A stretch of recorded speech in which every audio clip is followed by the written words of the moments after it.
শুভ সকাল সবাইকে। খুব সুন্দর একটি ওয়েদার দিয়ে আজকের দিনটা শুরু হয়েছে। সকালে ঘুম থেকে উঠেই দেখছি হালকা, হালকা বৃষ্টি হচ্ছিল।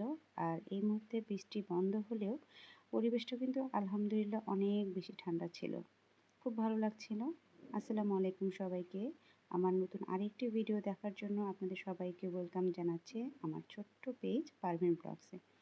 আচ্ছা, আমি এই পেজে সাধারণত আমার রান্না রিলেটেড ভিডিওগুলো আপলোড করে থাকি এবং আমার বেকিং রিলেটেড ভিডিওগুলো আপলোড করে থাকি। আশা করি যারা নতুন আছেন তাদের অনেক বেশি হেল্পফুল হবে আমার বেকিং রিলেটেড ভিডিওগুলো দিয়ে।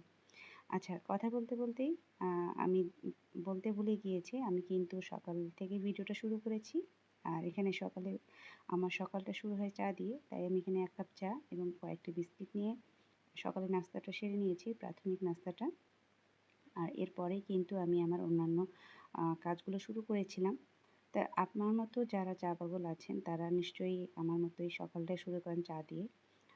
যদিও এটা অনেকের কাছে হেলদি মনে হয় না। কারণ সকালটা একটু হেলদি টাইপের ড্রিংকস দিয়ে বা হেলদি টাইপের খাবার দিয়ে শুরু করা উচিত। কিন্তু আমার তো দিনটা শুরুই হয় না চা দিয়ে, চা ছাড়া। তো যাই হোক, আমি এখানে চাটা শেষ করে নিয়ে মানে টেবিলগুলো ক্লিন করে নিলাম। পরিষ্কার পরিচ্ছন্নতার কাজগুলো কমপ্লিট করে নিয়েছি, ঘরগুলো গোছানোর কাজগুলো সম্পূর্ণ করে নিয়েছি। তারপর আমি আমার বিজনেসের কাজটা শুরু করব। যেহেতু সকাল, সকাল ভিডিওটা শুরু করেছি, মানে সকাল, সকাল থেকেই আমার কাজগুলো শুরু হয়ে যায় অ্যাকচুয়ালি। তো যেহেতু আজকে কেকের অর্ডার ছিল, তাই আমি চিন্তা করলাম যে প্রথমেই আমি আ মানে কেকের কাজগুলো কমপ্লিট করে নেব, তারপর রান্নাবান্না শুরু করব। যাই হোক, এখানে একটি কেকের অর্ডার ছিল, সেটাকে আমি সুন্দর করে ডেকোরেশন কাজগুলো কমপ্লিট করলাম। আর এটা একটা সেমি ফন্ডেন্ট কেক ছিল, যেটার ডেকোরেশনটা আমি তখনই আমাকে করতে হতো। প্রি অর্ডার ছিল না, ইনস্ট্যান্ট অর্ডার ছিল। খুব বেশি ঝামেলার কাজ ছিল না, তার জন্য আমি অর্ডারটা নিতে পেরেছিলাম। যাই হোক, কেকটা রেডি করার পরে আমি বক্স রেডি করে ফেলি। আর আমি কিন্তু বক্স বাজার থেকে কিনে আনি না, আমি বোর্ড কিনে নিয়ে এসে নিজে মেক করে থাকি।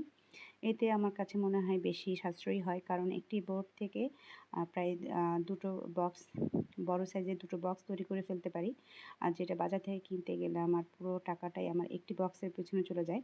তো যেটা আমার কাছে মোটেও সাশ্রয়ী মনে হয় না, যার কারণে আমি বক্সটাকে নিজেই রেডি করি। যদিও একটু সময় যায়, তারপরও দেখা যায় যে আমি আমার পছন্দ অনুযায়ী আমার মানে কেকের সাইজ অনুযায়ী বক্সগুলো নিজে রেডি করে নিতে পারি। তা কথা বলতে, বলতে দেখতেই পাচ্ছেন যে আমি কিন্তু এখানে বক্সটা অলমোস্ট রেডি করে ফেলেছি। আর বক্স তৈরি করা কিন্তু বেশ সহজ একটি কাজ, তবে অনেকের কাছে খুব কঠিন মনে হয়। আপনারা অবশ্যই কমেন্ট করে জানাবেন এটার পুরো মেকিংটা আপনারা চান কিনা? তাহলে আপনাদেরকে যারা নতুন আছেন তাদের সুবিধার কথা চিন্তা করেই আমি কিন্তু একটা নতুন করে ভিডিও দিয়ে দেব। ডিটেইল ভিডিও দেব যে কিভাবে আপনারা এই বক্সগুলো নিজেরাই নিজেদের কেকের সাইজ অনুযায়ী তৈরি করে নেবেন। এতে করে আপনার কিন্তু খরচটা অনেক বেশি কমে যাবে, আর আপনার বিজনেসের ক্ষেত্রে অনেক বেশি হেল্পফুল হবে। তো যাই হোক, আমার কিন্তু বক্সটা অলমোস্ট রেডি। যারা আমার পেজে যে আপুগুলো আছেন তাদের মধ্যে কারা, কারা বেকিং নিয়ে কাজ করেন আমাকে কিন্তু অবশ্যই কমেন্ট করে জানাবেন। আর এই রিলেটেড আরও কিছু ভিডিও চান কিনা অবশ্যই আমাকে কিন্তু কমেন্ট করে জানাবেন। এই যে আরেকটি গুরুত্বপূর্ণ বিষয়, সেটা হচ্ছে অবশ্যই আপনারা কিন্তু কেকের বক্সের ভিতরে একটি বোথ সাইড টেপ লাগিয়ে দিবেন। এতে করে কেকের বোর্ডটা সুন্দর করে আটকে থাকবে। আর অবশ্যই আপনার পেজের মানে প্রমোশনের জন্য একটি লোগো লাগিয়ে দিবেন। এতে কিন্তু আপনার পেজটা খুব তাড়াতাড়ি প্রমোট হবে। তো এই তো আমার কমপ্লিট হয়ে গেছে কেক আর বক্সটা এর রেডি সাথেই করা। আজকের ভিডিওটা শেষ করছি। কেমন লাগলো অবশ্যই কিন্তু কমেন্ট করে জানাবেন। ধন্যবাদ সবাইকে।